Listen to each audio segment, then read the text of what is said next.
Hi guys! Good morning, good afternoon, good evening, and good day to all. This is RJYC Vlog again. Kamusta kayo? I'm back again. So, let's discuss. At atin na namang pansinin ang umiiyak na si Barbers iyakin. Yehey! So, ito na ang ating topic kay Barbers na iyakin. Sabi niya, magpapatawag daw siya ng hearing dahil gusto daw niya, nagiging kultura na daw ang mga fake news. Okay? So, ito ang masasabi ko sa'yo, iyaking Barbers. Totoo yan.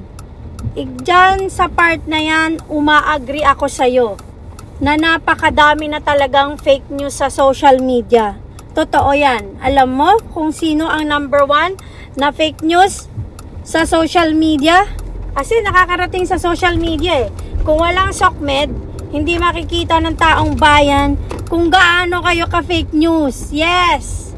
Kayong mga nasa Tuwadcom ang number one na fake news. Kayo ang number one na nagpapakalat ng fake news. Alam nyo ba yon? Dahil kayo ang number one na nagpapakalat ng fake news at ang nangyayari, criticize kayo ng mga political vloggers. At kapag criticize kayo, doon kayo umaalma kasi hindi nyo matanggap ang katotohanan na binibira kayo sa mga pagkakamali nyo at sa mga fake news nyo. O, anong sample? Hindi ba fake news yung mga pinaggagawa nyo dyan sa mga Dutertes? Na kahit na mga kriminal at mga convicted, yung mga resource person nyo, pinaniniwalaan nyo sila kahit fake news yung mga pinagsasabi nila, right?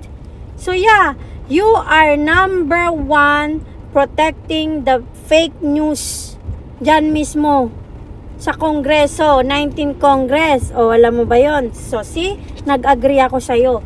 Totoo ngang may mga nagpapakalat ng fake news. At take note, surprise! Saan galing yung fake news? Sa inyo na mga Tuwadcom. Kayo ang number one na nagpapakalat ng fake news sa bansang Pilipinas. Lalo na kapag ine-entertain nyo yung mga kriminal at mga nasa kulungan na mga resource person nyo para sirain at para alipustahin ang pagkatao at trabaho ng mga Dutertes. Yan ang number one. So technically, kayo talaga ang nagpapakalat ng fake news. FYI, Barbers iyakin. Okay? Yan yung number one concern mo, fake news and news flash. Yes, merong fake news and that is galing sa inyong mga nasa Tuwadcom. Okay? Okay, next. Ano pa yung isang concern mo? Sabi mo is yung ginagawang ano ba yung term na ginamit mo na parang ang pagkakadescribe mo naman sarili mo yung dinidescribe mo. Kasi lahat ng ginagawa nyo dyan sa Tuwadcom, alam nyo namang mali. Alam nyo mali, pero ginagawa nyo pa rin. At hindi patas yung mga pinagagagawa nyo. At tapos, ang sinasabi mo dyan sa komento mo na magpapatawag ka ng hearing dahil yung mga political vloggers ang gumaganon sa inyo. Hindi po. Kayo po yun. Kayo yung mga walang pakundangang gumagawa ng kalokohan at hindi patas sa mga Dutertes. Minamalay nyo sila, ine-entertain nyo yung mga resource person na hindi naman totoo yung mga pinagsasabi. O, diba? O, di kayo ang number one na peddler ng fake news at masamang pagtrato sa kapwa. Kayo talaga yon. So, hindi nyo pwedeng isisi sa mga political vloggers yung mga sinasabi nyo, ano pa yung sinasabi nyo? Accountability? Dapat nga kayo ang magkaroon ng ganyang accountability. Ano na bang nagawa nyo sa 19 Congress maliban sa pagdikdik nyo sa mga Duterte since umupo si VP Sara? At kahit wala na sa posisyon si PRRD, siya pa rin yung dinadali nyo. O, sige nga. O, yan pa yung isa. Ano pa yung isang nirereklamo mo na sabi mo dapat na pag-aralan at turuan na, ano sabi mo? Okay lang na murahin ka, okay lang naman na murahin ka. Pero dapat naman, magbalita rin sila pag may mga nagagawa kayong mabuti. Nagpapatawa ka ba? Paano kang ibabalita na may ginawa kang mabuti? Wala nga kayong ginagawang mabuti. Kundi ka pa naman laking tanga at kasaksakan ng bobo Paano ka ibabalita na mga supporters sa tama at supporters ng mga Dutertes kung wala nga kayong ginagawang tama? Paano ka namin ibabalita ng mga political vloggers? Ha? Wala ka bang supporters? Kasi kaming mga vloggers, I'm just a small time pa lang dahil nag-uumpisa pa lang ako. Pero wala ba kayong supporters para sila yung sabihan nyo na magbalita kung may ginawa kayong tama sa mundo? Kasi kami, ang binabalita lang namin yung mga nagawang tama ng mga Dutertes. Yung mga nagawang tama ni PRRD na totoo namang ginawa niya. Yung mga ginawa ni VP Sara na totoo namang ginagawa niya. Hindi ba dapat ang magbabalita ng mabuti kung may nagawa kayong mabuti yung mga supporters nyo? So yung mga supporters nyo dapat ang pagsabihan nyo na magkalat na may ginagawa kayong tama at mabuti sa bayan. Kaso ang masaklap, wala nga kayong ginagawa. So paano kayong ibabalita ng mga vloggers at mga supporters DDS at supporters sa mga Duterte? Sige nga, paki-explain. Alam mo ba, Barbers, nauubos yung brain cells ko sa'yo sa sobrang katangahan mo na, promise. Alam mo, meron ka naman sanang itsura kaso lang, ano nangyari sa brain cells mo? Parang bobo ka na. Hindi parang. Masyado mo nang kinarir yung pagkabobo mo. Promise. Kinakarir mo na ng gusto yung pagkabobo mo. Alam mo ba yon? Hindi mo alam. Ngayon, alam mo na masyado mong kinakarir yung pagkabobo mo. Ano pa yung isang reklamo mo? Dito na ako, nakapark na ako So, let's discuss. Ano pa yung isang nirereklamo mo? Nasabi mo dapat, meron din namang ibalita na tama. Kung meron kaming nakikitang tama sa ginagawa nyo. Ang kaso nga, wala kaming nakikitang tama na ginagawa nyo. So, paano ibabalita yun? At kung meron man kayong gagawing tama, makikita rin ng taong bayan yan Sila mismong magbabalita sa inyo. Kaso wala nga kayong ginagawang tama. Yun, wala kayong ginagawang tama. Tanggapin mo na yan, suck it up. That's what you're doing right now. You are useless. Para kang, alam mo ba, para kayong isang mamahaling sasakyan, pero walang makina, nakapark lang. Ganon na nangyayari sa inyo dyan. Puro lang kayo kuda ng kuda. Tapos ano ngayon? Alam mo, bibilib ako sa'yo. Iba vlog kita dito kahit 1,000 pa lang ang followers, ang subscribers ko. Bibilib ako sa'yo. Ito hamon ko sa'yo. I hope makarating sa itong video ko. Kapag ikaw, sinabi mo sa buong mundo, in public, like in national TV, in live, at sabihin mo sa kanila na kahit 5 duleng, hindi kayo tumanggap ng salapi at ang ginagawa nyo ay para sa bayan lang talaga. Mata sa mata, face to face, ibagsak nyo dyan mula sa bibig nyo at sabihin nyo sa taong bayan na kahit 5 duleng, wala kayong nakuhang bayad para gawin yung ginagawa nyo sa mga Dutertes at ang ginagawa nyo ay para sa taong bayan. Sige nga, kausapin mo yung mga member mo dyan sa Tuwadcom at sabihin nyo sa kanila, mga tol, sabihin nga natin sa kanila, ibulalas nga natin, let's expose it word by word na kahit 5 duleng wala tayong tinanggap na bayad mula kay Tambanakaw. Kapag yan, nasabi nyo yan in person, in like national TV or video whatsoever, na ipapalabas nyo yung statement na yan at sasabihin nyo sa taong bayan na kahit 5 duling wala kayong tinanggap kay Tambanakaw para gawin yung mga kalokohang ginagawa nyo sa Tuwadcom. Kapag nakumbinsi mo yung mga kasama mo na sabihin yan dahil yun talaga ang totoong nangyayari, baka may maniwala sa inyo at respetuhin kayo. Kahit na alam naman namin na hindi totoo yun. Kaya nyong sabihin yun? Kaya mo, ikaw, Barbers, iyakin. Kaya mong sabihin sa mga tao mo na, hey, mga kasama ko sa Tuwadcom. Okay, sige, hindi ko natatawaging Tuwadcom. Sige, Quadcom. Dahil yan ang tawag nyo sa mga sarili nyo. Nagiging Tuwadcom at Huwadcom na lang kayo dahil sa mga kalokohang ginagawa nyo. Pero sige, kausapin mo yung mga kasama mo dyan sa Tuwadcom.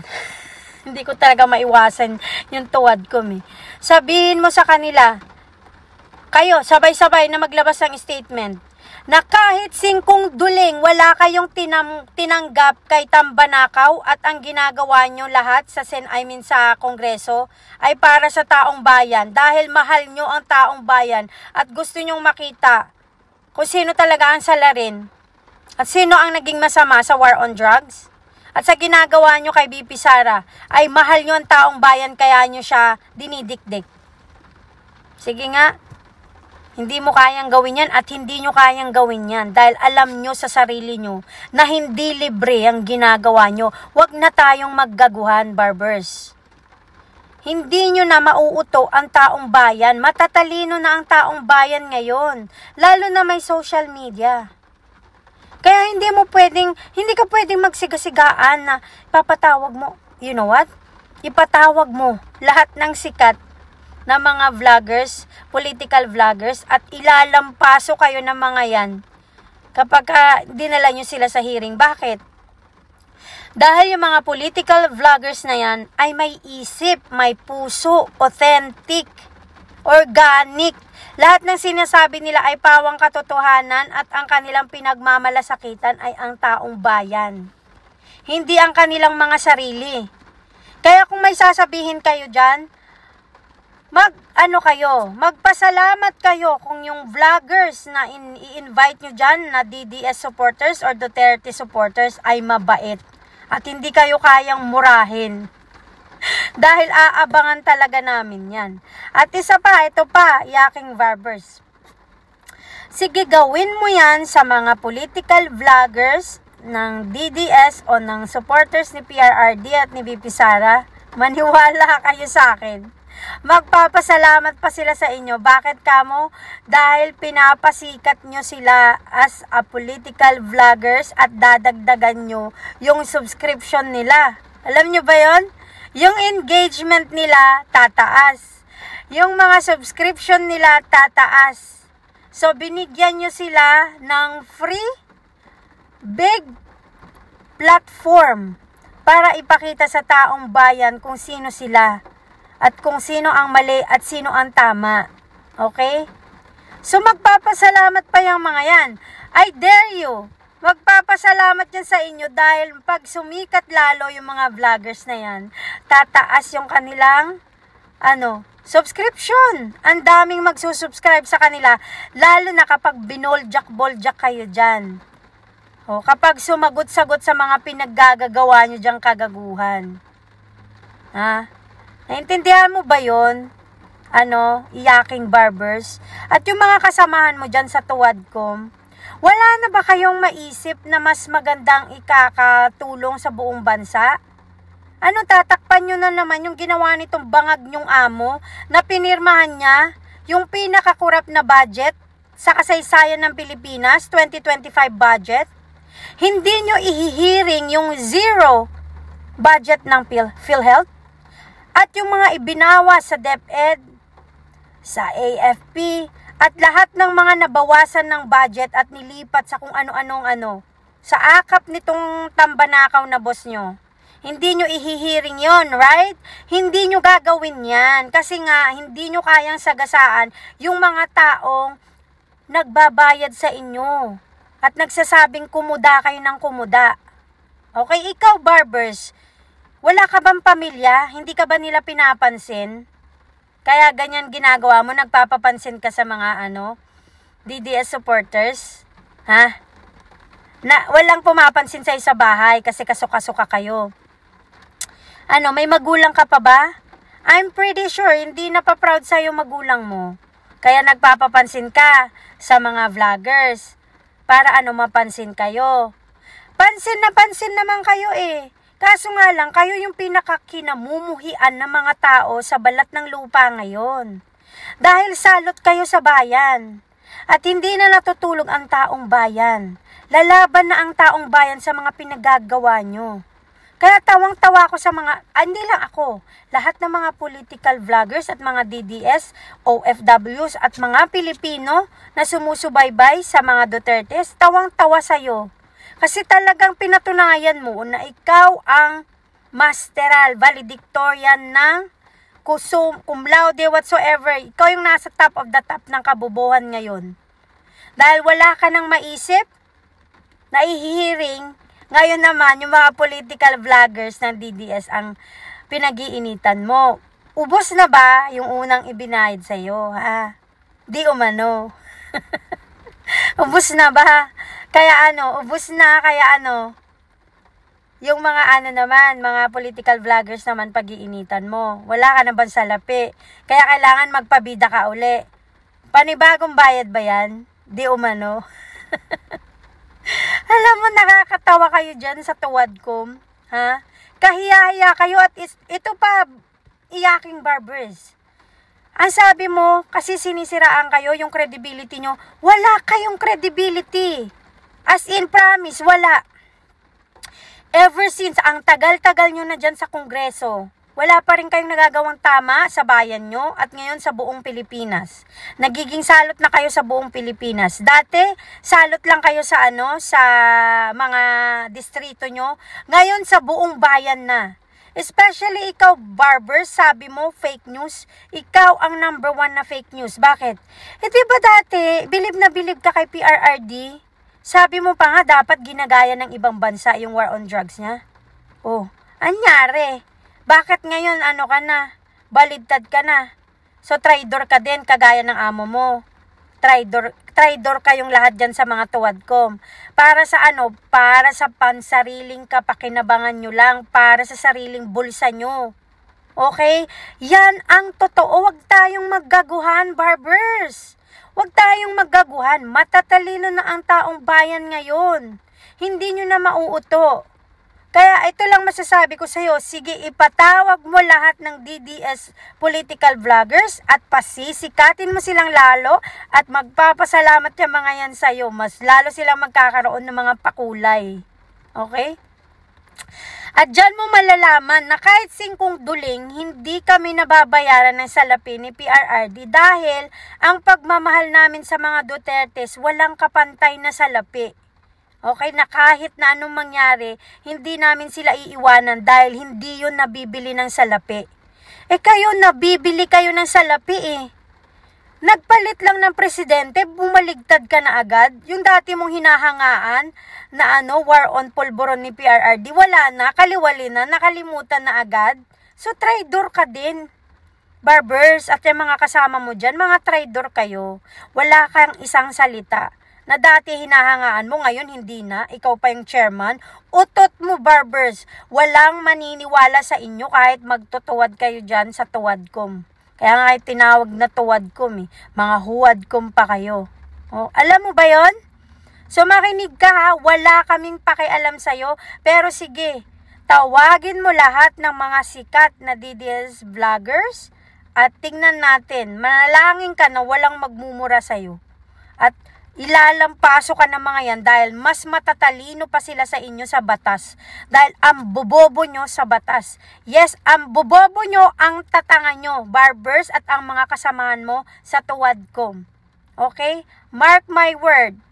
For the record, ang tatanga nyo at ang bobobo nyo, kayong mga nasa tuwadkom, lalo ka na barbers na iyakin. Okay? Suck it up. That's what it is. That's the truth and that's the facts. Nakikita ng taong bayan yan, kaya hindi nyo matatakasan yan at hindi nyo kami mauutusan kung anong nararamdaman namin at anong gusto naming sabihin. Hindi nyo kami mauutusan, okay? Dahil karapatan namin yan, freedom of speech yan. Karapatan naming sabihin ang mga opinyon namin sa kapalpakan nyo at kagaguhan nyo dyan sa Kongreso, okay? Yun lang yun. Mamaya babalikan kita kasi nakakapang-init ng ulo ka and at the same time nakakatawa ka. Wala ka nang magawa sa mundo. Kulang na ba ang budget kaya nagpapabida ka na naman? Panibagong bayad, men. Shame on you, barbers na iyakin. Shame on you people, kasama ng mga kasama mo sa tuwad ko. Yun lang. Babalikan kita, promise. Ang kapal ng mukha mo. Nasabing fake news ang mga DDS vloggers. Oh, maybe yung mga vloggers ni Bangag, yan ang totoong fake news at kayo na nasa tuwad ko. That's the truth. Mga loyalista nga at bobonista nga. According to Tolbisdak. Yun lang. Ingat ka, barbers, dahil masyado nang wala ka ng utak. As in, wala nang natira. Mas madami pang utak yung dinakdakan. Promise. Sige na nga, babay. Magpaturo ka nga sa anak mo kung may anak ka, o jowa mo, o lola mo, o nanay, tatay mo. Nasa kadiliman ka namin. Magpahila ka na. Masyado ka nang napupunta sa kadiliman. OA na. Masteral na ang katangahan at kabobohan. Okay? Goodbye.